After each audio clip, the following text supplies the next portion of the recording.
উহাতে নিমন্ত্রণ ছিল, সোজা চলে গেলাম বিয়েবাড়িতে। ওপরে উঠে দেখি স্টার্টারে করেছে চিকেন মোমো, কাবাব আর চিকেন তন্দুরি। মেয়ে আর আমি এক প্লেট নিয়েই দুজনে খেলাম।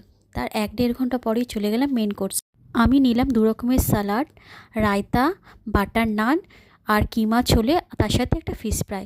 ফিশ ফ্রাই খাওয়া হয়ে যাওয়ার পর দেখলাম রয়েছে গলদা চিংড়ি মালাইকারি, প্লেন রাইস আর মাটন কষা। আমি মাটন কষা আর রাইসটা নিয়েছি। গলদা চিংড়ি আমি একদমই নিইনি, কারণ আমি খেতে চাইছিলাম না। কদিন ধরে খাওয়াচ্ছি, মাটন যেহেতু খুব ভালোবাসি সেই কারণে মাটন। দেখছেন মাটন দেখে তো আমার একদম উফ, জিভে জল এসে গেছে। যাই হোক, এটা খাওয়া হয়ে যাওয়ার পর নিয়ে নিলাম চাটনি, পাঁপড় আর এক রকমের মিষ্টি। মিষ্টি আরও 2 রকমের হয়েছিল, আমি নিইনি। মিষ্টিটা খুব অ্যাভয়েড করি, একটাই, এই জন্য মিষ্টি। আর চাটনিটাও মিক্সড ফ্রুট চাটনি, খুব ভালো করেছিল। আর মিষ্টি তো খেলাম। সব শেষে গেলাম আইসক্রিম